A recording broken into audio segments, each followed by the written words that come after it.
Finally, we meet. Yes, no kidding. I've been enjoying your project and Oh yeah? the series. Oh yeah, it's a treasure. Really, it's a treasure trove. So what I wonder, interviews did you find particularly interesting, or did you align with? I really enjoyed Marianne Williamson, and especially how she's really willing to look at the journey. And so she goes into political campaign and says, hey, I learned something from that. I didn't know that I needed to do certain things. And I thought it was really interesting what she said about one party really trains candidates and another one could do a better job of that. So she really is, that's central to what Tensegrity is about. So it was really interesting for me. Just that she's claiming her experience and the knowledge and not trying to externalize it and say, oh, it was, because of this, people weren't friendly or that didn't happen. It's like, hey, I didn't realize that I needed to do some more of this myself directly, Yeah, and it's interesting to see people from that perspective trying to bring it into such a world as politics. I mean, that whole world just seems to be a world with its own set of rules that don't really have much to do with direct truth. Yeah, well, and we could get into what is truth also. Yeah, direct truth.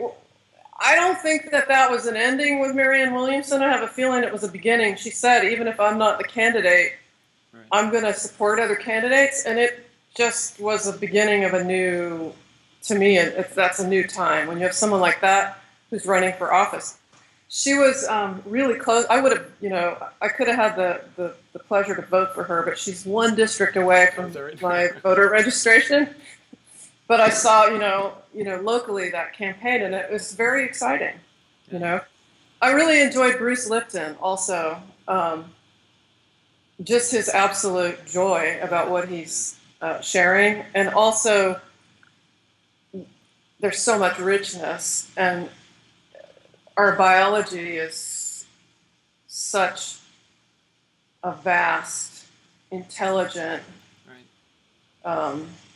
and mystery also, and the biology of belief. I mean, it's really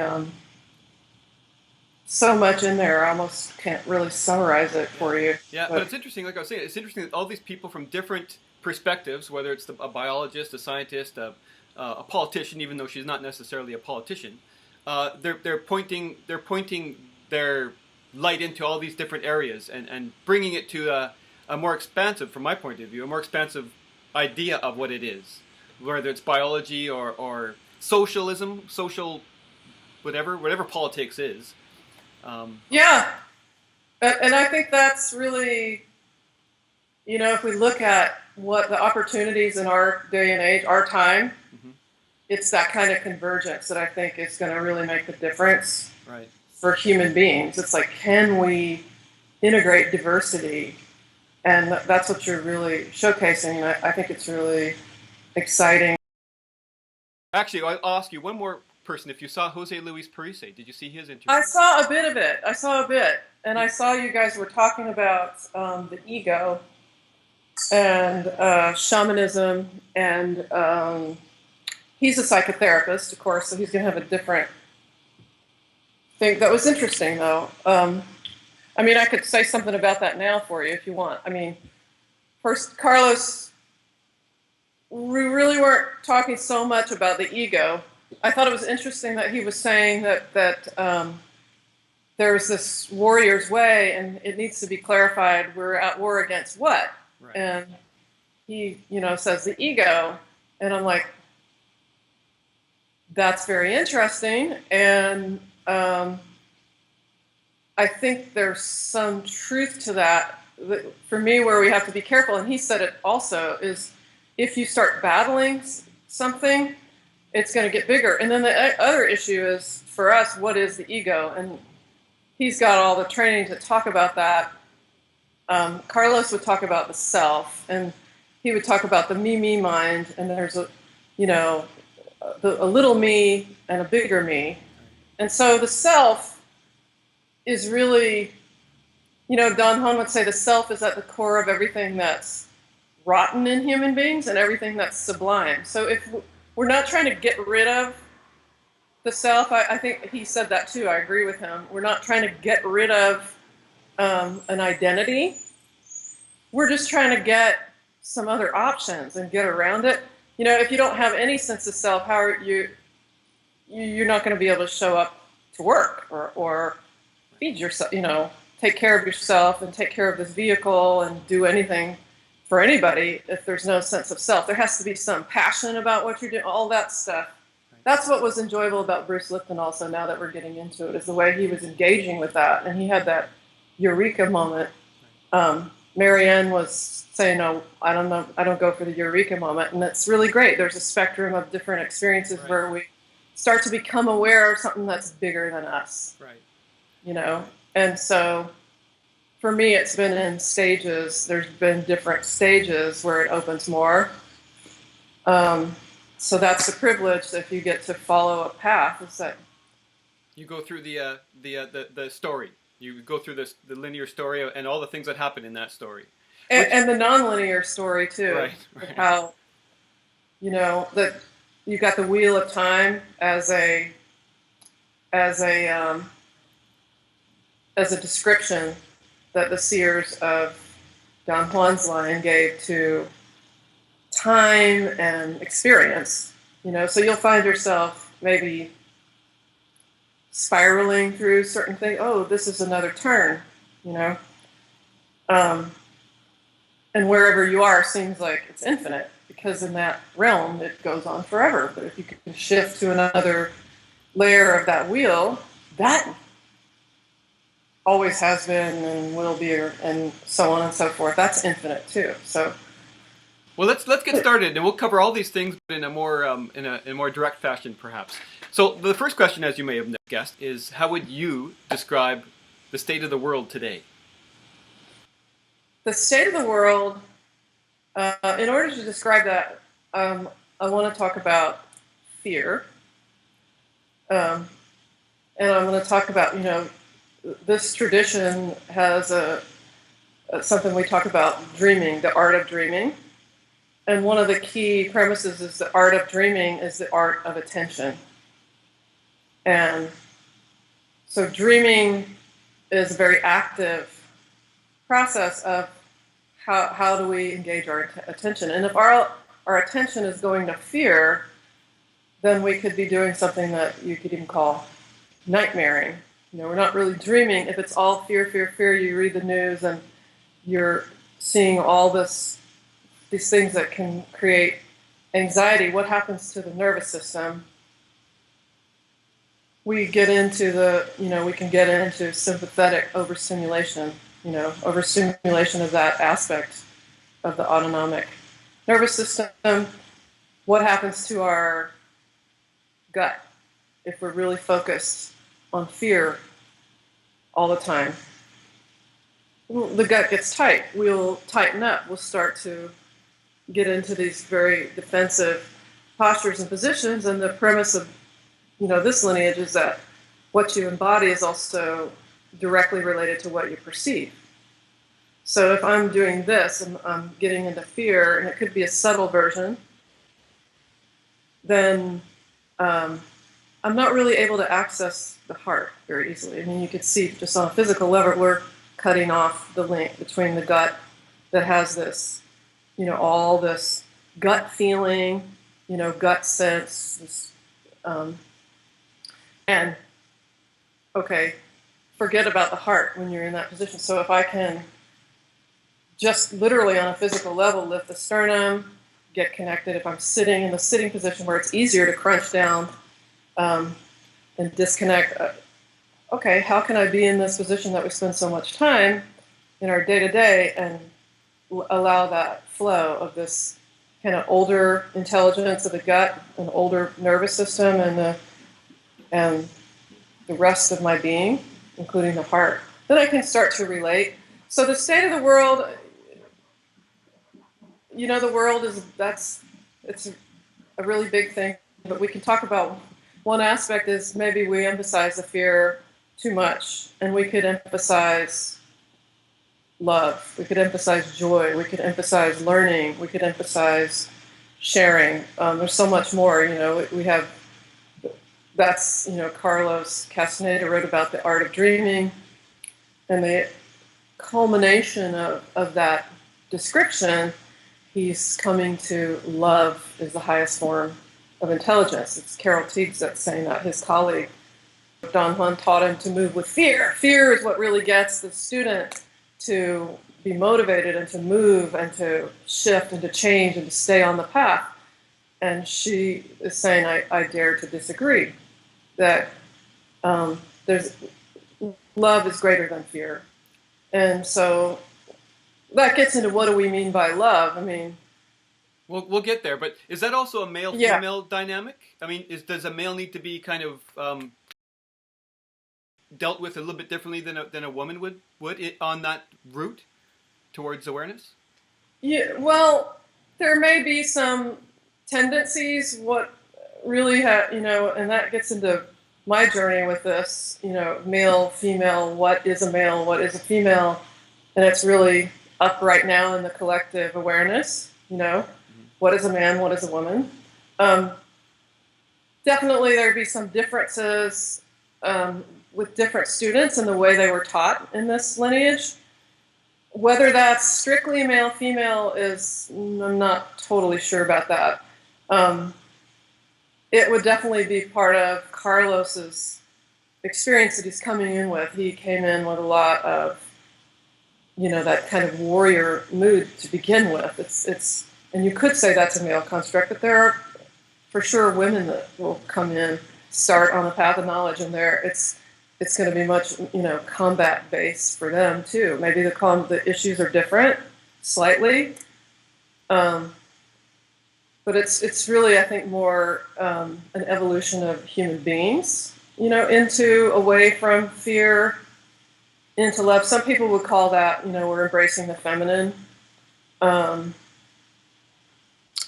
way we were taught gender is a spectrum, and what's masculine and feminine, if we get black and white about it, we're out of perception pretty quickly, and we're starting to get back into a priori, males are this way, females are this way. There are certain features, does that give one an edge over another? Not necessarily, really. They both have gifts and challenges within those energetic features that women have and men have. So we could get into that. Physicality also affects that, does it not? I mean, our organs are different. Well, certain organs. And for this lineage, the womb is the organ of direct perception. It's the organ of dreaming. Women have this built-in biological organ. The biological function. Carlos would talk about primary purpose, secondary purpose. Primary purpose, we're giving birth, and that can be looked at as dreaming a child. There's a lot of intention that goes into giving birth, if we're doing that consciously. And then the secondary function would be seeing new possibilities, dreaming new dreams, seeing new ways of being, new ways of interacting, new solutions. Is that quality and is that trait exclusive to females? No. But they have a natural ability. What my teachers talked about, yes, women have a natural ability, and they have to overcome this trait of taking it for granted. Right. And my experience is I will meet, we've been doing seminars since 1993 now, meet a lot of people, a lot of questions, and I will have men come up and tell me about a dream, and they're very excited, and they have super detail about the dream, and they're so fresh, and I'm thinking, that's amazing, that was your dream last night. And they said, no, that was 10 years ago. They didn't take it for granted. So it may have been 10 years ago. At the same time, they're really studying it and doing something with it. That takes us, female might just be like, meh, So we have to overcome that. And Carlos said that's not innate. That sort of meh is not at all innate. It's been learned, Right. and it's been socialized. So that's what we have to overcome, is that learned indifference. But there's a possibility. And then the male has, the one word is that they have this steady, step by step. They're going to cone toward knowledge. They're going to take the step and the step and the step, and they're going to. The female is going to go this way. She's ranging at things. We all have male and female inside as well. There are certain places, men and women, different people will do it differently, go about things differently, different training, different predilection. So that's really what we're really looking for, is to integrate that steadiness and that openness for all of us. And we can all connect with that direct perception. We connect with the earth. That's a big mother that we're all connected with. So the men, they want to go direct. There's one way right there, your feet on the ground, instant connection as well. One of my start on this path, really one key turning point, was when I met Florinda Donner Grau at the Sisterhood bookstore. And I'd seen her 2 days before at the Phoenix bookstore, and then I saw her at the Sisterhood bookstore, and it is very symbolic. And she was looking at the female has this natural capacity for evolution. When you find new solutions, that's evolution, isn't it? And the seers of that line talked about, when they talk about the evolutionary power of the womb, it's that ability to intend something new, And one possibility they look at is, what if the dinosaurs intended wings? And that's how birds came into existence. And humans can intend all sorts of things. We have a challenge if the women, the beings with wombs, where's their attention going? And when Florinda was giving this talk at the Sisterhood bookstore, she was talking about the Lysistrata, the play by Aristophanes. And she said that that's the play where the Spartan women say, all right, you men want to go to war, fine, but we're not going to sleep with you. And that's supposed to be a comedy. It's supposed to be a joke. And Florinda said, yeah, maybe it's funny, but it's not really a joke, because the women, up to, for a very long time, were giving all their vital energy. She would say, it's going to John. Does John look at me? Did John call me? Does John like my outfit? Right. And there's certainly a place to interplay, right? I mean, we don't have a species if we don't have a beautiful interaction between male and female, but we need a balance, and we need to let the female voice be present just on its not on its own. It's not going to work isolated. Neither gender is going to work in isolation, right? If we're all just steady eddies and there's no innovation, we're not going to get anywhere. And if there's only, oh, look at that new thing, and look at that new thing, and look at that new thing, and no development, we're not getting anywhere either. Right. And again, all of us have both of those qualities, tendencies. So let's go back to something first you said, which is about fear. And it's there's kind of an order to my question, just because it seems to me that conflict seems to be everything. The first question always leads to that we're a conflicted being internally, which is reflected in our external world, obviously. Now, what I always ask as well is do you see does your tradition say that conflict is actually a part of our evolutionary process? Is that a necessary part of our growth? I think the whole point is learning. So however we're going to get there, and sometimes it seems to be through struggle. Is that necessary? No, it's not necessary. I don't know anybody who's lived without any struggles. There is an inner struggle, and I think that inner struggle has to do with what, we're trying to limit that vastness that's wanting to go through us, and that awareness that is seeing the world through our eyes and the other person's eyes and the tree's eyes and the animal's eyes and the planet's eyes, and the planet is sentient.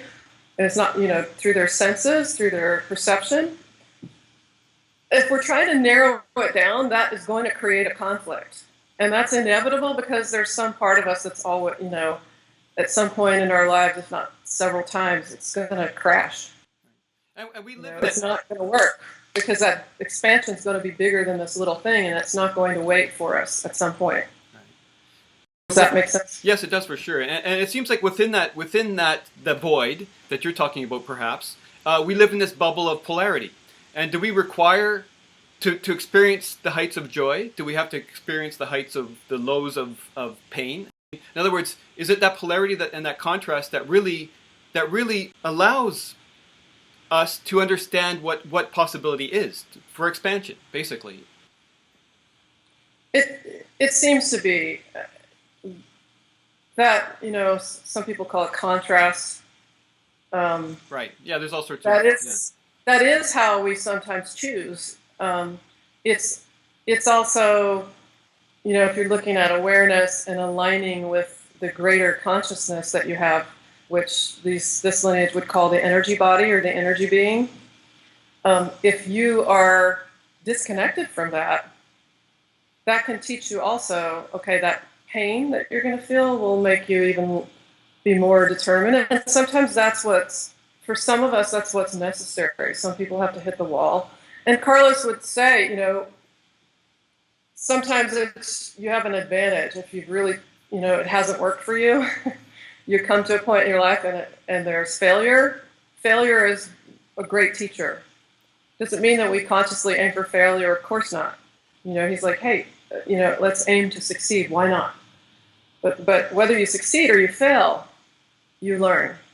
You be humbled, by the success or be enhanced by the defeat. That's what was so inspiring to hear, Marianne Williams talking about what she learned in a political campaign. So sometimes he would say he'd meet a lot of people, and the people that had really maybe hit the wall, there could be an advantage. Sometimes that's not enough either to stop us from the momentum of the small me, the fear. They're out to get me. They're not acknowledging me or whatever. One's particular brand is. Sometimes that is the great shift. It's like, hey, this really didn't work. I tried it my way. It didn't work. So then you're a little more open, or maybe a lot more open, depending, on the awareness, the experience, the willingness. The small me, is that what Don Juan or Carlos would have described as the flyers? Is everything that we experience just an influence of the infinite on us? Would you say that we're all fractals of that very thing that we're talking about? When you say fractals, we are extensions of that, and I also like to look at it as holographic. That we maybe we don't contain all parts of it, but we're connected to all of it. Right. And so Carlos debated about whether to really publish about what Don Juan called the flyers or the voladores. That's an external. Those are inorganic beings, meaning they don't have a physical body, physical form, but they have awareness. So they're these, and he would say, they'll feed on our awareness. If we're not using it, then they'll, feed on us, and that can create a lot of fear. That's the challenge, if you and be counterproductive. So we could go back into the fear. Oh my gosh, it's this huge enemy that I can't even see. And the real point was, he would say the deterrent to those beings is what he would call discipline. And discipline for him and for Don Juan, for our teachers, he described as the art of feeling awe. So it's maintaining that wonder, that openness, that aliveness, no matter what is coming. And that sounds really wonderful. And then when you want to put that into practice, we come into, I would have been fine, but Sarah wouldn't listen to my idea, or my neighbor was making noise and I couldn't really, rest, or you name it. And we could try to get ultra sophisticated and blame stuff on the flyers. Well, those terrible flyers, or the politicians, it's really easy to kind of complain. Right. So we could even take it to that level and just say, well, we've got these predators. I mean, and he would say, well, I'm only human. That's what we want. We're human, which is, wow, there's a lot of possibilities in this form. There's a lot of strength. There's a lot of resourcefulness. We have this energy being. We can travel anywhere in terms of our awareness. We can really access knowledge of all sorts through space and time. They're just for starters. And so which part of the human are you going to focus on? So for him, it's in a way, okay, noted. Let's note it. Throughout history, we've had this external mind that doesn't really care too much about this planet, for example. It's not from here. He would say one size fits all. It's sort of garden variety. I don't even want to say that because gardens are wonderful, but it's just really, one size fits all self-absorption, and right. Which is not the same as healthy self-care, right? It's that continuously going back to the fear of something's going to happen to me. I'm not going to have enough money. I'm not going to be good looking enough. I'm too old. I'm too young. I'm too big. I'm too small. And that is food.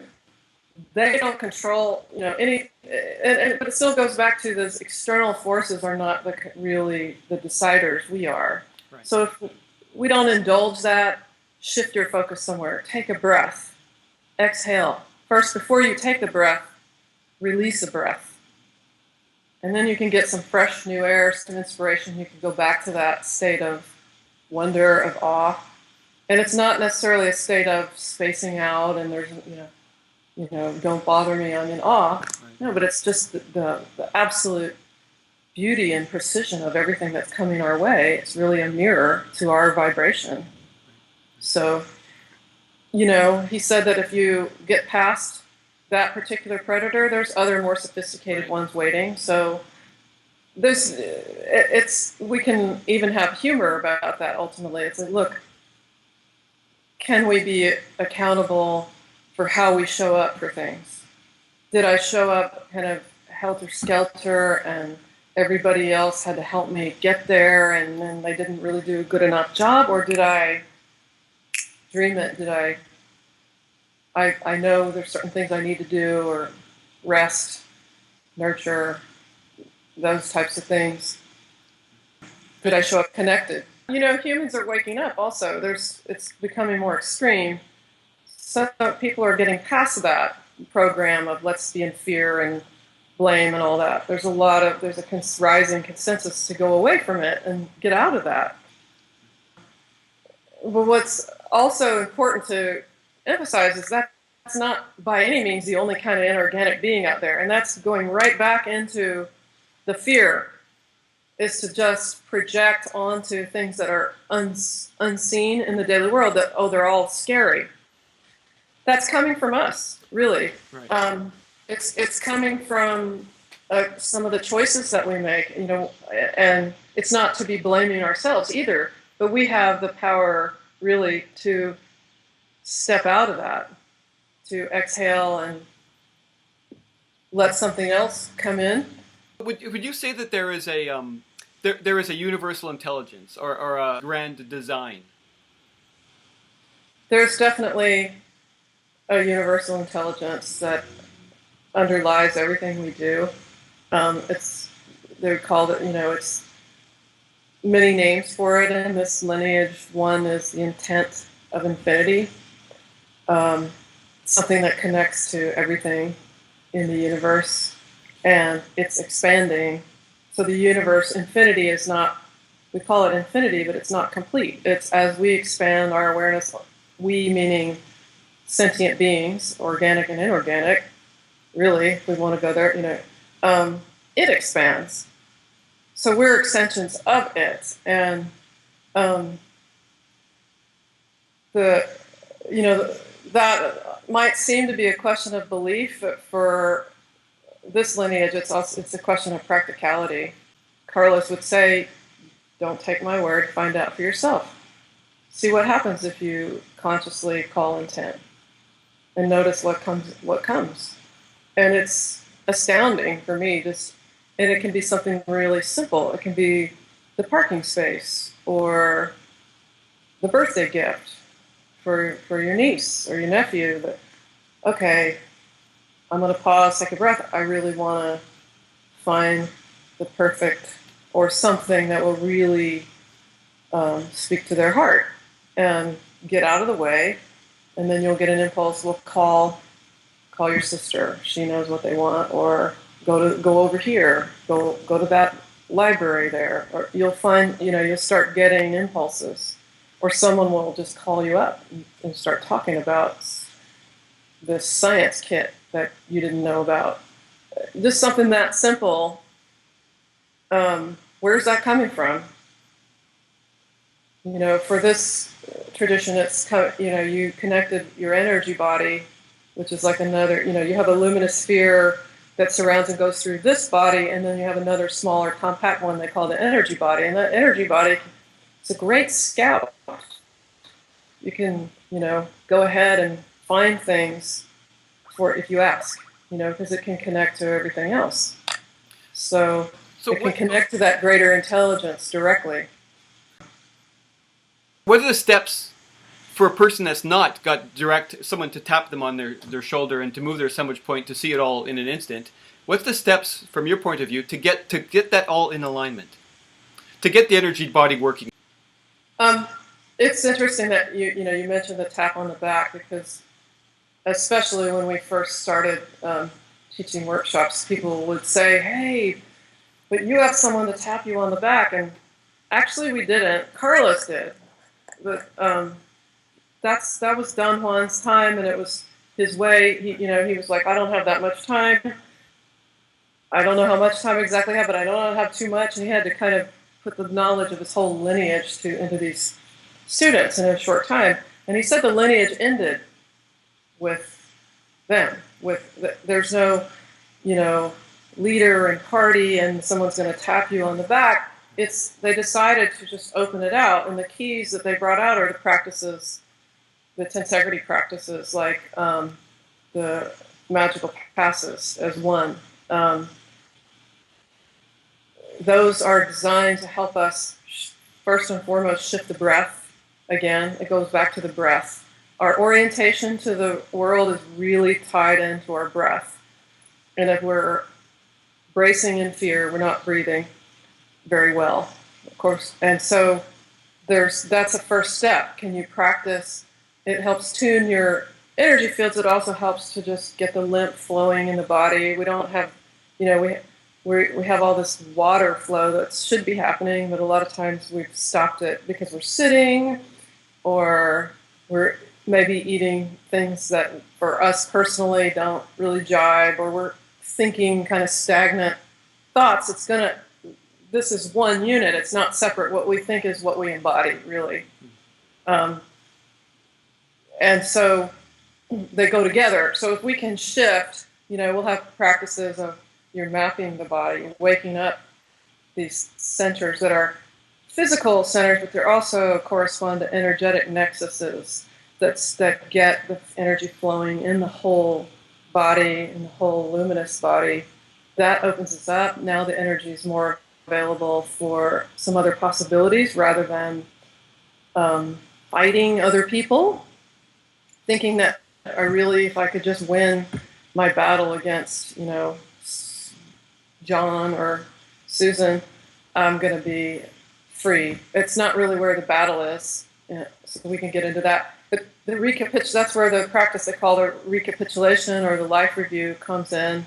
Okay, now I have a little energy. What am I going to do with it? A little more energy means I could have a little more concentration on what I'm doing in day to day. And it starts with what I'm embodying. How do I physically enter the scene? Am I shuffling in And, if I come to the meeting, that's energetically, this is conflict right here. Somebody else is talking, it's like, we're in battle already, and that's really a waste of energy. We're misaligned. It's, you hear those stories about judgment. We're judging the other person, and it's like, who is it really affecting? It's ultimately affecting our alignment, our dreams, our ability to be of service, to live a higher purpose.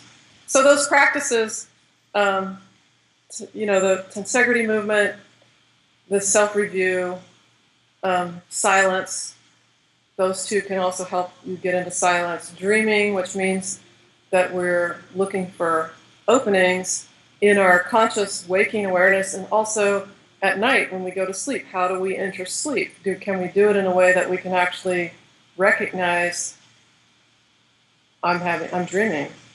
So these dogs that are chasing me, I could turn and just let them know,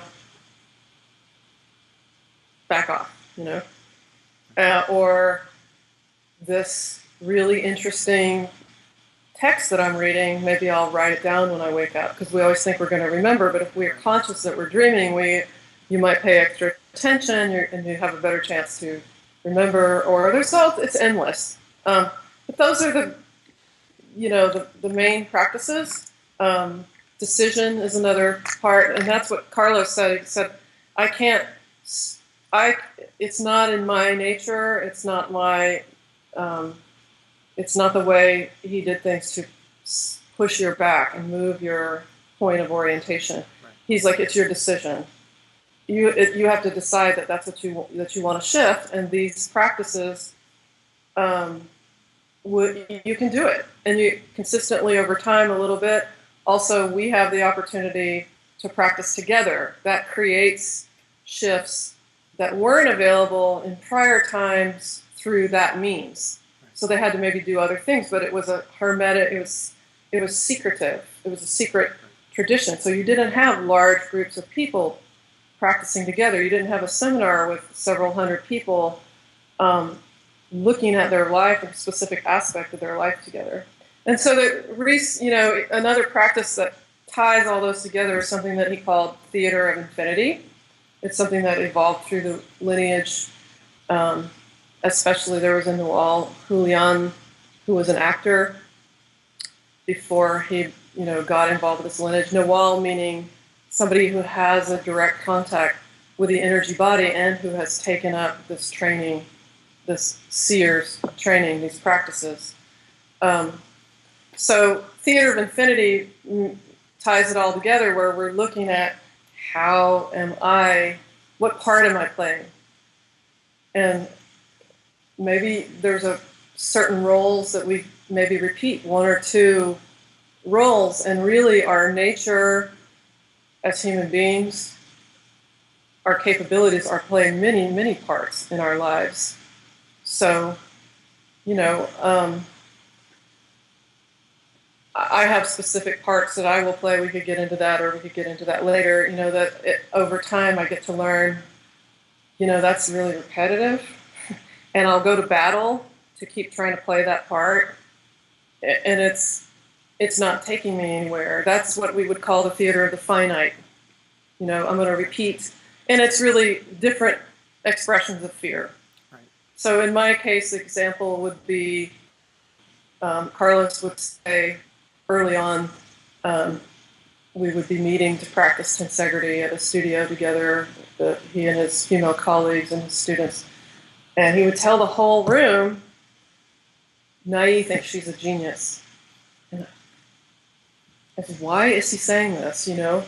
I don't think I'm a genius. Einstein is a genius. Why is he saying that? I never said I was a genius. And I thought, well, it's just my task somehow to not react to it, not get into it. No, if I really look at it over, and it's funny now. I didn't think it was funny then, okay? It's funny now, but it's not totally, gone. I have to be vigilant.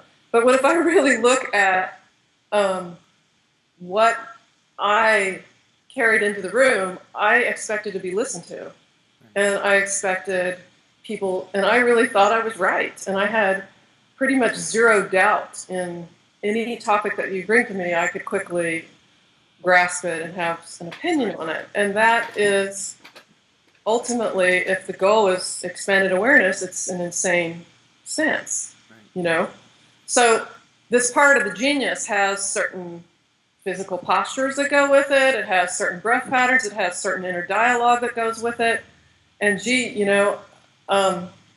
when it came time for me to step out of that role, like in order to function day to day, I almost couldn't function. I didn't know what to do. I didn't know how ingrained it was.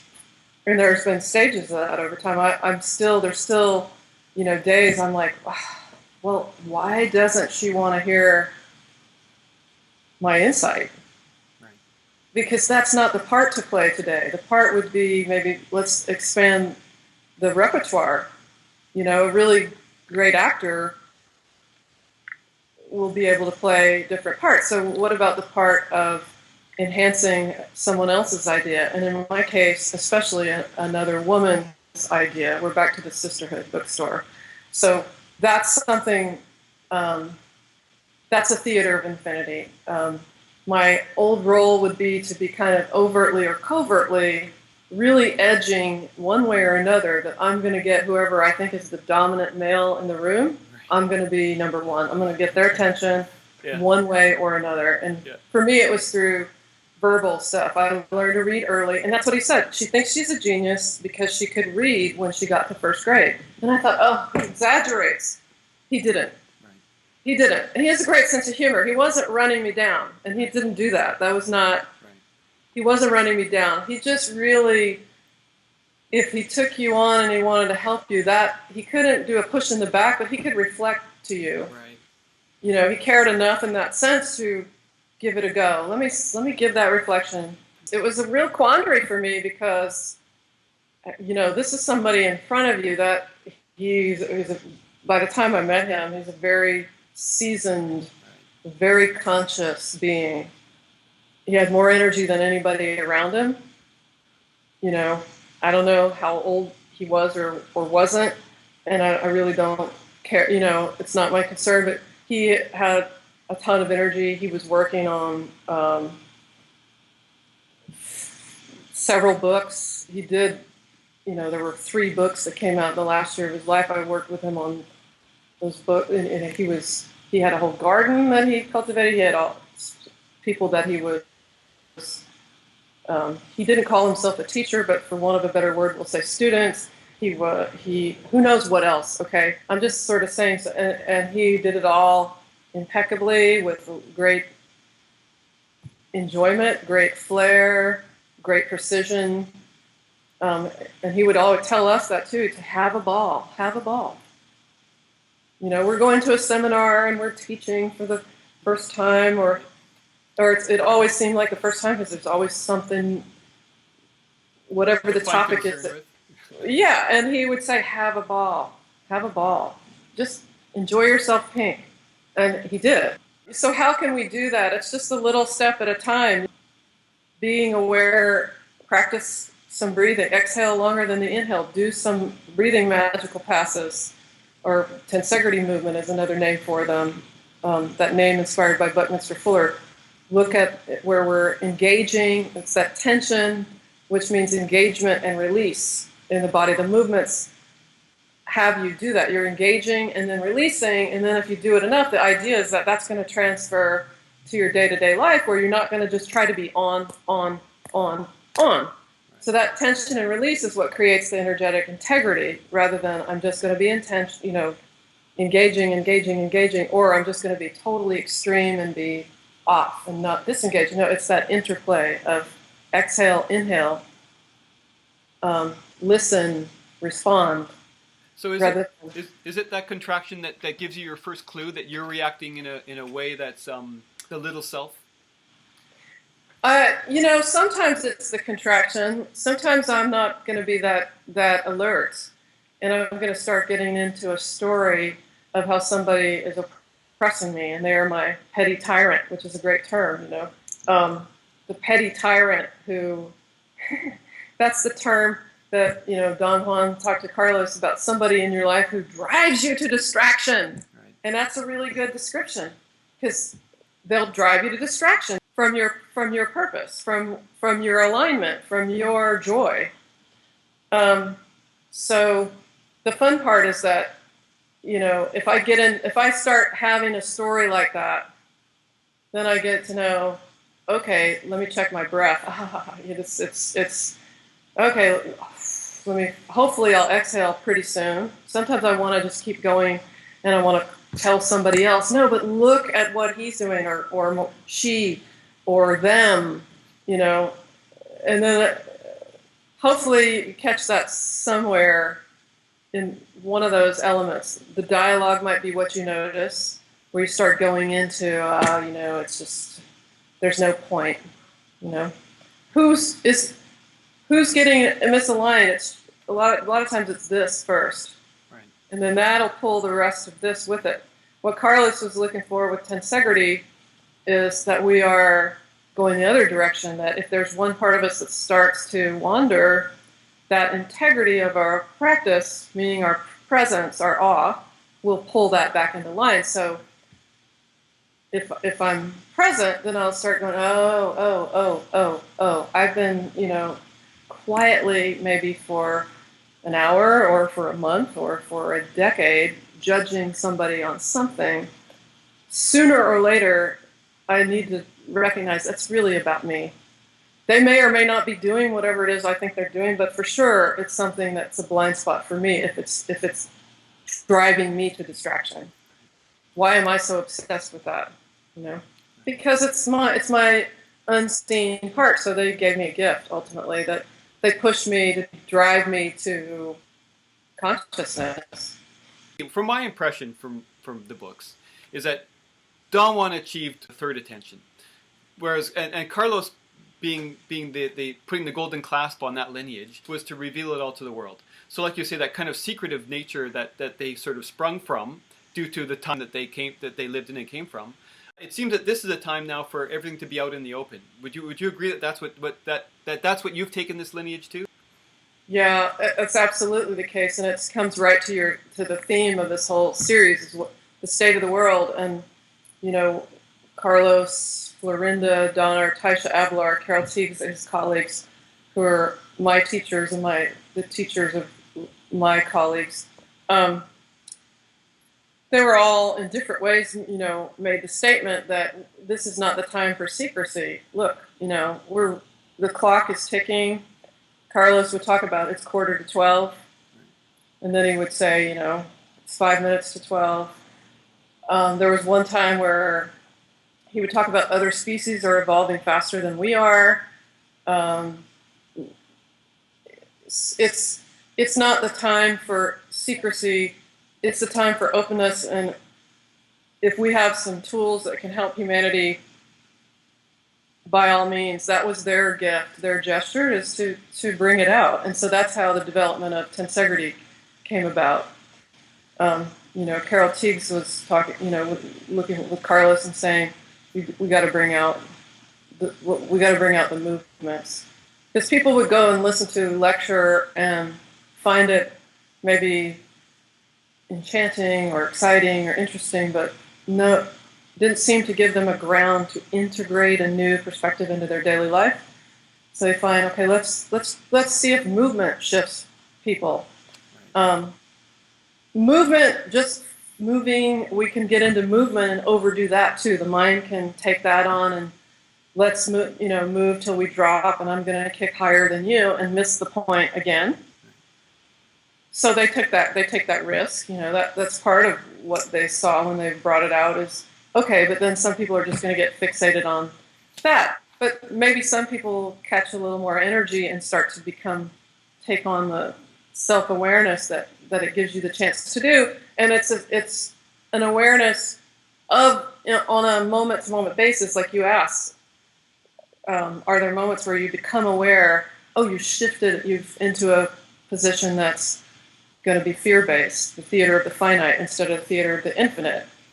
And that's what all this is meant to cultivate, is an awareness, and it's an embodied awareness. It's, Carlos would say, it's not really going to work for us if we pretend that we're just trying to be up here or here. That needs to be connected with here, and maybe the spokesperson for this rather than the other way around, or so.